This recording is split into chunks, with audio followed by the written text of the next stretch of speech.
حضرت لقمان حکیم نے اپنے بیٹے کو کہا 3 نصیحتیں تجھے کرنے لگا ہوں، یہ 3000 نصیحتوں کا خلاصہ ہے، اور ان میں بھی 2 کو یاد رکھنا، 1 کو بھول جانا۔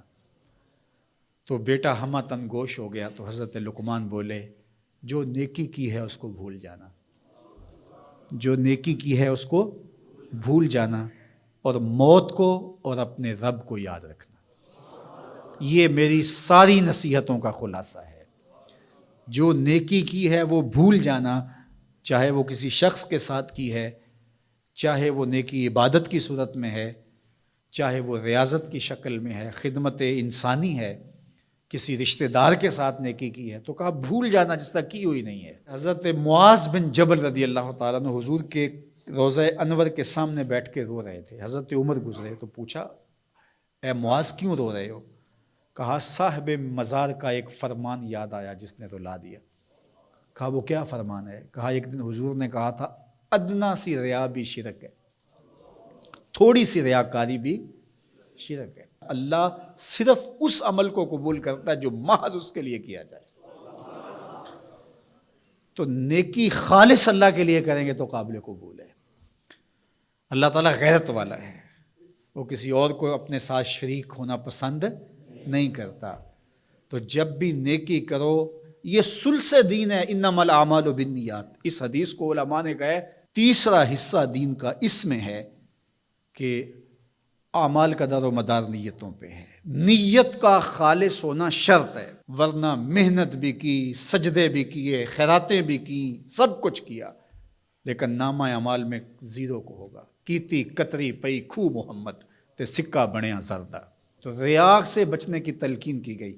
حضرت لقمان حکیم نے کہا جو نیکی کی ہے اس کو بھلا دینا، اللہ کو اور اپنی آخرت کو کبھی فراموش نہ کرنا۔ جب آخرت مستحضر رہتی ہے، ہر وقت بندہ خیال میں رہتا ہے کہ میں اللہ کے حضور پیش ہونا ہے، ایک میدان لگنا ہے، وہاں ترازو گڑے گا، اعمال تولے جائیں گے، تو خود بخود اپنا محاسبہ کرتا رہتا ہے۔ یہاں وہ کچہری خرید سکتا ہے، عدالتیں خریدی جا سکتی ہیں، تھانے یہاں بک جاتے ہیں، یہاں منصف بک جاتے ہیں، لیکن وہاں اللہ کی پولیس نہیں بکے گی، وہاں کے تفتیشی نہیں بکیں گے، وہاں کے تھانے، وہاں کی کچہریاں نہیں بکیں گی، وہاں ترازو پورا وزن تولے گا۔ یوم تبلی السرائر فما لہ من قوت ولا ناصر۔ فرما جس دن راز کھول دیے جائیں گے، کوئی کسی کی مدد نہیں کر پائے گا، اور نہ کوئی طاقت سے اپنے عیب کھلنے سے روک سکے گا۔ تو جب مستحضر ہوگا کہ میں اللہ کے حضور پیش ہونا ہے، ایک کچہری لگنی ہے، ایک عدالت لگنی ہے۔ آج مکار آدمی، جھوٹا آدمی، خائن آدمی، بد کردار آدمی بچ کے نکل جاتا ہے، عدالتوں کو چکمے دے جاتے ہیں لوگ، عدالتیں خرید لیتے ہیں، دھمکا لیتے ہیں، سب کچھ ہو جاتا ہے اس دنیا میں۔ طاقتور کی کوئی بات نہیں کرتا، کمزور پھٹے چڑھا دیے جاتے ہیں، لیکن ایک عدالت ایسی لگنے والی ہے جہاں انصاف ہوگا، جہاں عدل ہوگا۔ تو اس لیے کہا کبھی اس کو فراموش نہیں کرنا، اور دوسرا اپنے رب سے کبھی بھی غافل نہیں ہونا۔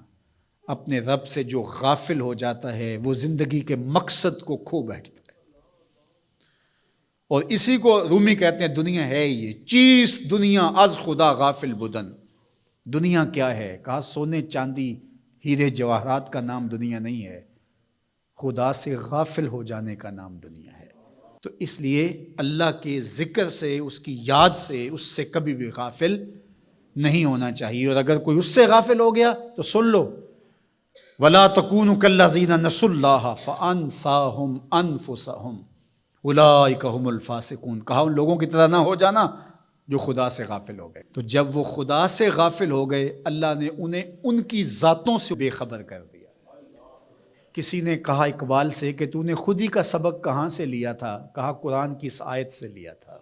اور یہ بات ذہن میں بٹھا لیں، اپنے لیے بھی اور اپنی اولادوں کی طبع میں راسخ کریں جیسے بھی ہو سکے، کہ ایک چیز کو بھول جانا ہے، جو نیکی ہو گئی بھول گئے، اور اللہ کو بھی یاد رکھنا ہے اور آخرت کو بھی یاد رکھنا ہے۔